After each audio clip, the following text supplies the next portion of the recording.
Urgensi Pancasila sebagai ideologi negara. Pancasila sebagai ideologi negara menghadapi berbagai bentuk tantangan. Salah satu tantangan yang paling dominan dewasa ini adalah globalisasi. Globalisasi merupakan era saling keterhubungan antara masyarakat suatu bangsa dan masyarakat bangsa yang lain, sehingga masyarakat dunia menjadi lebih terbuka. Dengan demikian, kebudayaan global terbentuk dari pertemuan beragam kepentingan yang mendekatkan masyarakat dunia. Karakteristik kebudayaan global. 1. Berbagai bangsa dan kebudayaan menjadi lebih terbuka terhadap pengaruh timbal balik. Kedua, pengakuan akan identitas dan keanekaragaman masyarakat dalam berbagai kelompok dengan pluralisme etnis dan religius. Yang ketiga, masyarakat yang memiliki ideologi dan sistem nilai yang berbeda bekerja sama dan bersaing sehingga tidak ada satupun ideologi yang dominan. Yang keempat, kebudayaan global merupakan sesuatu yang khas secara utuh, tetapi tetap bersifat plural dan heterogen. Yang kelima, nilai-nilai hak asasi manusia atau HAM, kebebasan demokrasi, menjadi nilai-nilai yang dihayati bersama, tetapi dengan interpretasi yang berbeda-beda. Fase-fase perkembangan globalisasi adalah sebagai berikut. A. Fase embrio, berlangsung di Eropa dari abad ke-15 sampai abad ke-18 dengan munculnya komunitas nasional dan runtuhnya sistem transasional abad tengah. B. Fase pertumbuhan yang meliputi abad ke-18 dengan ciri pergeseran kepada gagasan negara kesatuan, kristalisasi konsep hubungan internasional, standarisasi konsep kewarganegaraan. C. Fase take-off yang berlangsung dari 1870 sampai pertengahan 1920 yang ditandai dengan diterimanya konsep baru tentang negara kebangsaan, identitas dan kepribadian nasional, mulai masuknya negara-negara non-Eropa ke dalam masyarakat internasional. D. Fase perjuangan hegemoni yang dimulai 1920 sampai dengan pertengahan 1960 yang ditandai dengan meningkatnya konflik internasional dan ideologis seperti kapitalisme, sosialisme, fasisme, dan nazisme. E.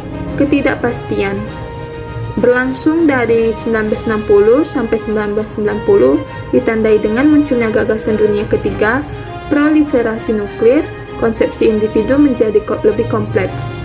F. Fase kebudayaan global.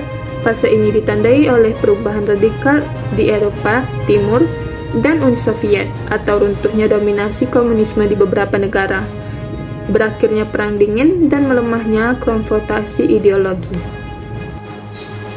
Alasan diperlukannya kajian Pancasila sebagai ideologi negara. Yang pertama, warga negara memahami dan melaksanakan Pancasila sebagai ideologi negara dalam menghadapi tantangan dari berbagai macam ideologi dunia.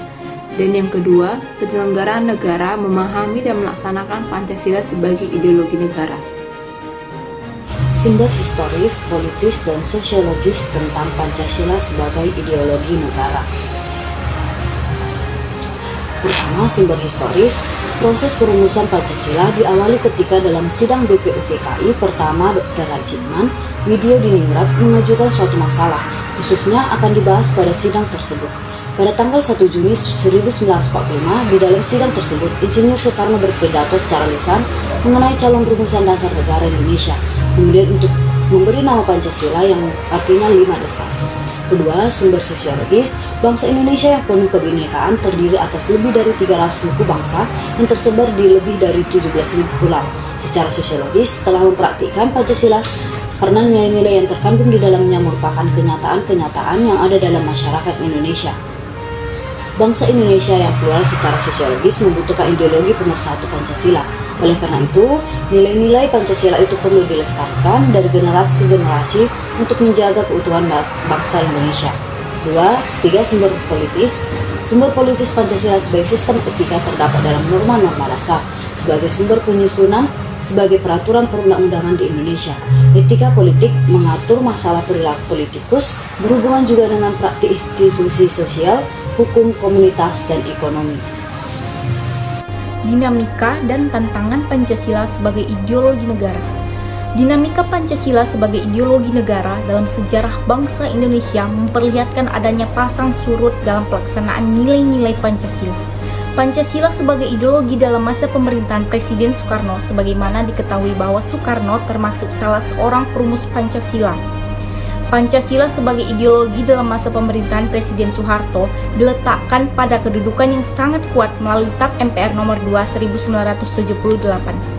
Ideologi Pancasila menjadi asas tunggal bagi semua organisasi politik dan organisasi masyarakat. Baiklah, selanjutnya adalah unsur-unsur yang mempengaruhi tantangan terhadap Pancasila sebagai ideologi negara, meliputi faktor eksternal dan faktor internal. Yang pertama adalah faktor eksternal, yang terdiri dari pertarungan ideologi antara negara-negara superpower antara Amerika Serikat dan Uni Soviet antara 1945 sampai 1990 yang berakhir dengan bubarnya negara Soviet sehingga Amerika menjadi satu-satunya negara superpower. Yang selanjutnya adalah menguatnya isu kebudayaan global yang ditandai dengan masuknya berbagai ideologi asing dalam kehidupan berbangsa dan bernegara karena keterbukaan informasi. Yang selanjutnya, meningkatnya kebutuhan dunia sebagai akibat pertambahan penduduk dan kemajuan ideologi sehingga terjadi eksploitasi terhadap sumber daya alam secara masif. Dampak konkretnya, kerusakan lingkungan seperti banjir, kebakaran hutan.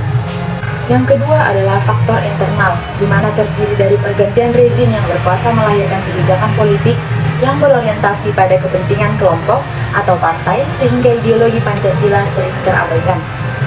Yang selanjutnya, penyalahgunaan kekuasaan atau korupsi mengakibatkan rendahnya kepercayaan masyarakat terhadap rezim yang berkuasa sehingga kepercayaan terhadap ideologi menurun drastis. Selanjutnya yaitu esensi dan urgensi Pancasila sebagai ideologi negara. Yang pertama yaitu esensi Pancasila sebagai ideologi negara dapat diketahui dari nilai-nilai yang terkandung pada sila-sila Pancasila. Sila pertama diwujudkan dalam semangat toleransi, sila kedua diwujudkan dalam bentuk penghargaan atas hak asasi manusia atau HAM, sila ketiga diwujudkan dalam mendahulukan kepentingan bersama di atas kepentingan pribadi atau golongan, sila keempat diwujudkan dalam pengambilan keputusan yang dilakukan secara musyawarah untuk mencapai suatu mufakat, dan sila kelima diwujudkan dalam menghormati hak orang lain atas dasar keadilan. Selanjutnya yaitu urgensi Pancasila sebagai ideologi negara. Yang pertama, ideologi negara sebagai penentu warga negara, yang artinya bahwa warga negara harus didasarkan pada petunjuk moral. Contohnya, narkoba yang merebak sehingga diperlukan norma-norma penuntun yang lebih jelas. Yang kedua yaitu ideologi negara sebagai penolakan terhadap nilai-nilai yang tidak sesuai dengan sila-sila Pancasila. Contohnya yaitu kasus terorisme.